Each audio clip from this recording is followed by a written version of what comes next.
이 정치적 입장이 다른 사람들끼리의 대화는 양보하고 조정하고 타협을 하는 과정인데 상대가 하는 말들을 왜곡하거나 특정 부분을 빼가지고 짜집기를 하거나 이렇게 해버리면 그거는 대화를 하는 게 아니라 사실 시비를 건다고 하죠.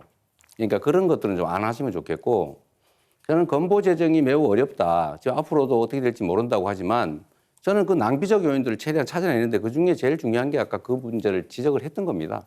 그게 15조라고 단정하시면 안 되죠. 어떻게 15조를 만들래? 이렇게 말씀하시는 것은 좀 적절치 않은 것 같아요. 예, 건강보험 재정에서 아까 말씀드렸던 것처럼 이미 33년까지 마이너스 30조가 예정되어 있고 그리고 보통 입원료 기준으로 봤을 때 한 40% 정도의 만약에 자부담률을 가져간다고 했을 때 그러면 나머지 60% 정도는 아마 지원일 테고 네. 15조 중에 최소한 9조 정도는 지원이 되는 상황일 텐데 그 퍼센트를 계속 얘기 안 하시는 거는 어떻게 얘기해도 지금 말씀하신 계획에 비해 가지고 지출해야 되는 비용이 훨씬 큽니다. 그리고 이미 적자 상태이기 때문에 제가 질문 드리는 것은 건강보험료를 그럼 그에 걸맞게 많이 올려야 되는 상황이 오지 않겠느냐라는 질문 드리는 건데 올려야 됩니까?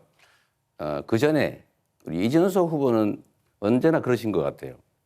뭐 문제 지적을 예를 들면 과잉되게 아니면 왜곡되게 지적을 막 하는데 본인이 생각하는 대안은 뭔지 한번 먼저 말씀해 보시죠. 예를 들면 어떻게 하면 의료비를 절감할 수 있고 의료 건강보험료는 안 올리는 게 바람직하지만 필요할 경우는 올리는 제 경우도 질문인데 있겠죠. 제 주도권 아니, 질문인데 말씀- 왜? 자, 이준석 후보 1분 41초 남았는데 한 후보에게만 아니, 질문하셨던 점 예, 근데 다시 제 한번 질문을 말씀드리겠습니다. 말씀드릴 왜- 때 시간 정해진 건 좀 지켜주시는 게 좋지 않아요? 아니, 좀 사회자 개입하지 않았습니까? 아니 30초가 남았잖아요. 네. 저한테 질문을 역으로 하시면 안 되는 겁니다. 원래 룰상. 질문도 답의 일부예요. 네, 답변 계속하시면 됩니다. 그래서 이 토론이 쉽지가 않네요. 그 중간에 좀 안 끼어들면 좋겠어요. 말할 때. 결국 제가 지금 질문 드린 것에 대해 가지고 답은 안 하시고 결국 건강보험료 인상해야 된다는 걸 인정하지 않으시고 저에게 훈계하듯이 이제 말씀하시면서 끝난 거 아니겠습니까? 이게 계속 반복되고 있는데 이재명 후보가 재원 마련 대책 하나도 없이 이런 것들을 계속 열거한다는 인상을 줄 수 있다라는 말씀드리고요. 사실 저는 이 복지에 있어가지고 김문수 후보님. 네. 사실 이 건강보험 재정 같은 경우에는 방금 지적한 것부터 시작해서 굉장히 중요한데 김문수 후보님이 생각하시는 건강보험 절약 방안 혹시 있으면 뭐가 있을까요? 건강보험에 대해서는 요즘 낭비적인 요소가 특히 과잉 진료, 뭐 이렇게 의료 쇼핑이라고 그러죠. 과잉 진료, 중복 진료, 진료 이런 것도 있고 또는 뭐 다른 여러 가지 부분인데 특히 외국인 중에 특히 중국 동포라든지 이런 분들에서도 좀 과도하게 느슨하게 허용된 부분도 있습니다. 그래서 이런 부분을 하나하나 점검을 해서 낭비적인 부분을 줄여나가는데 그 방법을 정부가 일방적으로 하는 것이 아니라 의료진하고 깊이 있는 논의를 해야 됩니다. 현장에서 진료하시는 많은 의료진과 또 의료 관계자들, 의료 감시단체도 있고 의료 시민단체도 있고 의료 또 협동조합도 있고 많이 있습니다. 이런 분들하고 저는 회의를 통해서 어느 부분에 낭비가 있는지 듣고 거기에 맞춰가지고 현장에서 답을 찾으시고 네. 네. 줄여서 건전하겠습니다. 자, 이준석 후보 주도권 토론 끝났고요. 자, 다음 주도권은 이재명 후보에게 넘기겠습니다. 네, 제가 기회를 먼저 드리겠습니다. 본인은 어떻게 의료비를 절감하시겠습니까? 저는 과감하게 의료 혜택 중에서 과학적인 그런 어떤 효과가 입증되지 않은 것들은 줄여야 되고요. 그리고 우리가 메르스라든지 어떤 아니면 겁니까? 코로나를 겪으면서 결국에는 진료비가 이제 과다하게 늘어난 부분에 대해서는 감축을 해야 된다. 예를 들어서 문재인 케어를 통해 가지고 대한민국이 지금 전 세계에서 MRI를 가장 많이 찍는 나라가 됐습니다. 저는 그런 부분에 대해서 국민들께 솔직하게 얘기하고 간병비가 더 중요하기 때문에 한번 이건 삭감하는 것을 이야기해 봅시다. 이렇게 해야 되는 것인데 이재명 후보는 이런 삭감이나 이런 것에 대해서는 말하는 걸 주저하시고 알겠습니다. 뭐 더 주겠다 이런 말씀하시는 게 바로 차베스 같은 겁니다. 어쨌든 제가 이런 지적은 가능하면 안 하려고 하는데 그 혹시 밥 맥티어라고 아세요? 모르겠습니다. 모르시죠? 네. 루카스 차이제 모르시죠? 호텔 경제학의 그 원전이라면서요. 네. 한국은행에서 5만 원을 쓰는 법 이거 저 그림표 있는 거 보셨어요? 그거는 호텔 취소하고 보셨어요? 이런 게 없지 않습니까? 아니, 그래서 보셨어요? 그거 찾아내느라 고생하셨는데 전혀 다른 얘기입니다. 자, 이 밥 맥티어나 아니면 이거 미하일 슈미츠 살로몬, 루카스 차이제 이런 사람들이 그 $100 이야기라고 인터넷에 치면 많이 나와요. 거기에 똑같은 얘기가 나옵니다. 호텔에 누군가 투숙을 하려고 했는데 그 돈으로 $100 또는 $100유로로 옆에 이렇게 돌다가 결국 돈이 돌아왔는데 그 고객이 갔다. 그러나 이런 경우에도 돈의 순환이라는 효과로 외부에서 꼭 자금이 들어오지 않아도 경제가 순환이 될 수가 있다라는 이제 그 사례로 이런 걸 쓰는데 이분들이 이렇게 역사적으로 이런 예를 들 때 누구도 노쇼 경제학 뭐 이런 얘기 하지 않았다는 그 말씀을 먼저 하나 드리고요. 또 한 가지 아까 동덕여대 말씀은 제가 이렇게 정리를 좀 하고 싶습니다. 동덕여대의 그 학생들 아닙니까? 그 여성이든 남성이든 관계없죠. 학생은 학교의 당사자죠. 학교는 교육기관이에요. 이거를 형사 고발을 해가지고 법정으로 가서 막 이게 일반인들처럼 치고받고 싸우는 게 과연 바람직하냐. 흥정은 붙이고 싸우면 말리라는 얘기처럼 그거는 국회에 국회의원들이 뭐 어떻게 했는지 잘 모르겠습니다만 조정을 해서 고소 취하하게 하는 것은 바람직하다고 생각하고요. 다만 그 과정에서 뭐 위압적이거나 뭐 권력을 남용하거나 이렇게 하면 뭐 그건 안 되겠죠. 근데 그거는 저희가 확인 안 됐으니까 그렇게 말할 건 아닌 것 같습니다. 네, 지금 토론 주제는 초고령 네, 사회 대비 알겠습니다. 연금 뭔 의료 얘기를 하시는 개혁입니다. 겁니까 지금? 예. 제가 말씀 좀 드릴게요. 연금 개혁 관련해서 저는 이 연금 문제가 정말로 복잡해서 어떤 정권도 하지 않으려고 하는 일 아닙니까? 다 회피했죠. 그러나 이 완벽한 모두가 만족하는 연금 개혁안은 없지요. 저는 이준석 후보께서 뭐 이게 잘못됐다 이렇게 얘기해요. 뭐 잘못됐다고 지적할 수 있죠. 그럼 어떻게 할 수 있었느냐? 본인이 주장하는 각종 이런 제도 이런 것들을 만들어내는 것이 과연 정치적 합의를 끌어낼 수 있겠냐? 그건 본인의 주장일 뿐일 가능성이 많죠. 현실을 좀 인정할 필요가 있겠다. 정치는 길을 만들어내는 거죠. 뭐 잘못됐다 비평하는 것은 그건 정치가 할 일이 아니라 그건 비평가들이 하는 거다는 말씀을 먼저 좀 드립니다. 그래서 그 얘기를 먼저 한번 해보죠. 저는 이번 연금 개혁이 모수 개혁이라도 해낸 것 자체는 안 하는 것보다 낫다고 생각해요. 안 하는 것보다는 나은 것이기 때문에 그나마 부족하지만 했어야 됐다라고 생각하고 이건 성과라고 생각합니다. 이제 앞으로는 이제 구조 개혁을 해야죠. 이제 쉽지는 않은 일입니다. 아마 엄청난 진통이 있을 테고 잘 될지도 잘 모르겠어요.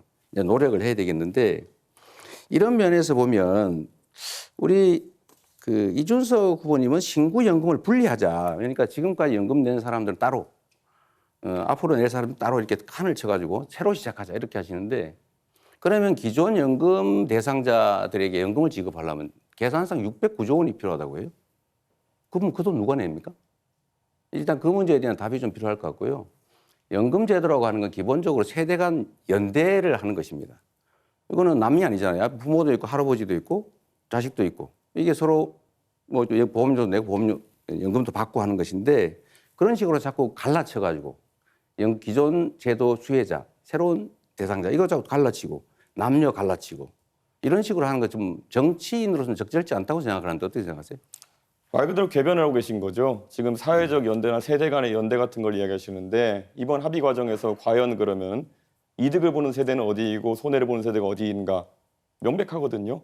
결국에는 지금 바로 소득 대체율을 올림으로 인해 가지고 받아가는 세대는 바로 받아가게 되고 네. 내는 세대는 4% 가까이 인상된 금액을 평생 내야 되는 것이고 그래서 5천만 원 더 내고 2천만 원 더 받아가는 구조다 이런 얘기가 나오는 거라서 대한민국의 젊은 세대는 가만히 앉아서 한 사람당 3천만 원 이상의 손실을 그냥 떠있게 된 거거든요. 네. 그리고 아까 자꾸 힘의 논리 같은 걸 얘기하시는데요.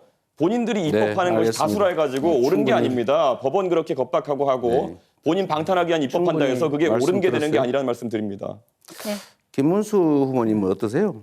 자동 조정 장치라고 하는 거를 도입하면 지금 연금 내는 사람은 언제 연금이 깎일지 몰라서 불안할 것 같아요. 네. 그 문제에 대한 대책을 좀 말씀해 주시고 어쨌든 저는 연금이라고 하는 기본적인 이념은 연대의 가치에 있다라고 생각해요. 나는 절대 손해 안 볼 거야 라고 하면 연금이 불가능하죠. 의견 한번 말씀 주시죠. 자동조동 장치는 국가가 상당한 부분을 책임져야 되는 장치인데 이것은 저는 필요하다고 봅니다. 특히 젊은 세대들이 여기에 대해서 매우 불안하게 생각하고 있기 때문에 자기들은 뭐 내기만 되고 나중에 빈깡통 되는 거 아니냐 이런 우려를 해소해 줄 수 있는 가장 적극적인 조치가 바로 자동조정 장치가 아니냐 네. 저는 그렇게 생각하고 우리 이재명 후보께서도 동의하실 줄 생각합니다. 저는 지금 단계로 그걸 도입하게 되면 연금을 내는 사람들이 불안해서 네. 연금에 대한 신뢰가 깨질 것 같아요. 지금 이미 연금 액수가 너무 적고 아직도 우리는 13% 정도를 내게 되는데 되게 OECD 평균 18% 아닙니까? 네. 네, 발언 시간 끝났습니다. 이재명 후보님. 바로 이어서 김문수 후보 주도권 토론이니까요. 예, 계속 이어가 주시죠. 저는 이제 퇴직연금을 지금 많이 하고도 있지만 이것을 의무화할 필요가 있다. 그래서 1층에는 국민연금, 2층은 퇴직연금, 3층은 개인연금 이렇게 해서 우리 국민 모두가 노후에 1, 2, 3층의 세 겹의 보호를 받을 수 있도록 하는 것이 매우 필요하다고 생각합니다. 그런데 이 퇴직연금은 대기업의 근로자들은 거의 적용되고 있지만 좀 작은 기업이 부족합니다. 이런 작은 기업들의 퇴직금을 연금화시키는 데는 목돈 마련이 필요한 근로자들에게 국가가 저리로 용자를 해준다든지 또는 그 목돈이 필요한 그 내부에 유보된 퇴직금을 자기 운영자금으로 쓰고 있는 중소기업인들에게 또 국가가 일정한 장기 저리 용자가 필요하다는 이런 것들을 주장을 하고요. 여기에 대해서는 우리 권영국 후보께서도 잘 동의하실 것 같은데 어떻습니까? 일단은 네, 뭐 연금 부분과 관련해서 이제 우리가 이 기간을 어떻게 설정하느냐에 따라 가지고 실제로 이 소득 대체율의 일정한 그 제한을 좀 풀어낼 수 있는 방법이 있다고 생각을 합니다. 어떤 거냐 하면 그 지금 이제 정년이 60세로 돼 있잖아요.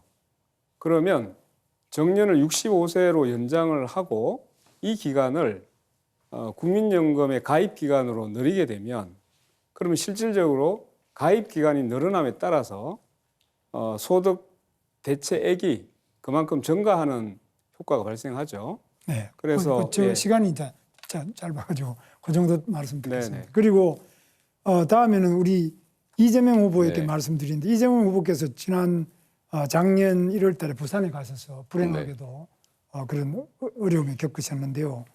저도 절대 그런 일이 재발돼서는 안 된다고 생각합니다. 그런데 부산대병원의 권역 외상센터가 전국 1등의 병원 아닙니까? 네.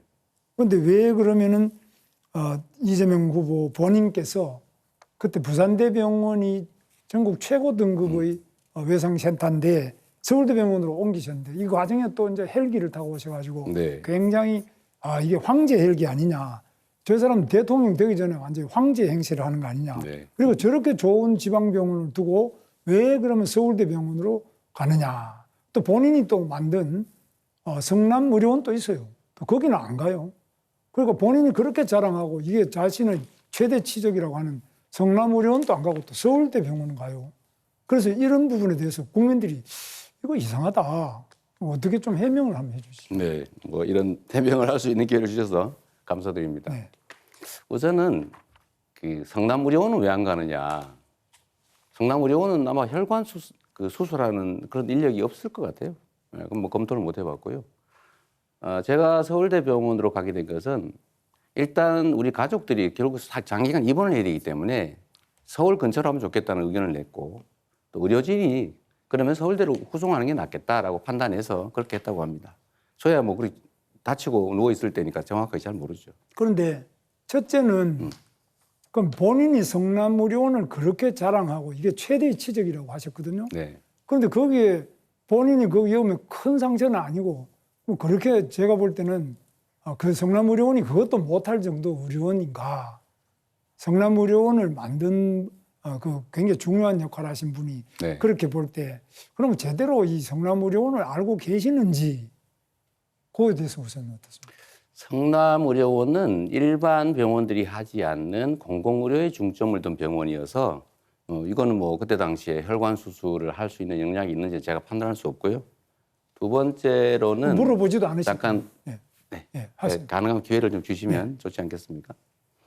두 번째로는 뭐 간단한 수술 이렇게 말씀하시는데 제가 동맥은 1mm를 벗어났고 정맥은 67%가 잘려서 1mm만 더 깊이 들어갔거나 옆으로 들어갔으면 사망하는 그런 상황이었다는 그 말씀을 좀 드립니다. 네, 좋습니다. 그 다음에 부산 지역에 있는 의사들이든지 부산대병원은 우리나라에서 굉장히 좋은 중증 외상센터, 권역별 외상센터가 있는데 부산대병원은 모든 수술 준비도 다 해놓고 자기들이 계속 1등급을 받고 있는 참 좋은 병원인데 우리 이재명 후보께서 헬기 타고 그냥 나 간다 이렇게 하니까 그 지역에서 의료에 계시는 많은 분들이 허탈하고 정말 굉장한 그런 모욕을 느끼고 우리 여기서 과연 제대로 진료를 할 수 있겠느냐 이런 어떤 공허하고 허탈한 생각에 대해서는 생각을 안 하셨는지요? 네.